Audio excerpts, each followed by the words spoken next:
আরে হালকা, এই গন্ধে আমি মরে যাচ্ছি। 20 দিন গোসল করনি কেন? দেখো জানু, শীত এত যে পানি দেখাই শরীর কাইরা যায়। ওরে হালকা, আজকে গোসল করতেস শালা। আরে আব্বা ভিডিও কইরো না, 20 দিন পরে গোসল করছি, রহম করো। ধইরা রাখো, ভাইরাল হবে। আমার মেয়ে সাদিয়াকে সন্ত্রাসীরা ধরে নিয়েছে, যে উদ্ধার করবে তার সাথে বিয়ে। হালকা তুই যাস। ঠিক আছে চাচা, আজ হালকা খেল দেখাবে। হাল্ক আসবেই, সে আমাকে ফেলে যাবে না। কেউ তোকে বাঁচাতে পারবে না। আমার গ্রামের হালকা আসবে, দেখছো না? কাপুরুষের দল, একটা মেয়েকে ধরে রাখিস। এদিকে আয়। ও হালকা, পথ ছাড়, না হলে হাল্ক মোড অন করে দিব। হালকা, তুমি সত্যি এসেছো। তোকে ছাড়া বাঁচি না রে। চলো বাড়ি। তুমি আমার হিরো। মেয়ে উদ্ধার করেছি, এখন বিয়ার কথা? না না অনেক খাও, আমার মেরে শেষ হয়ে যাবে। এভাবে কথা ঘুরানো ঠিক না চেয়ারম্যান সাহেব।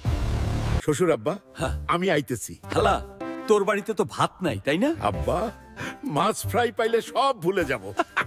জান, আমার জন্য একটা কুমির এনে দাও তো। তুমি চাইলে আমি আটলান্টিক সাগর থেকে আনবো। ঠিক আছে, যা যাও। এই তো আসতেছি, আসতেছি তুমি।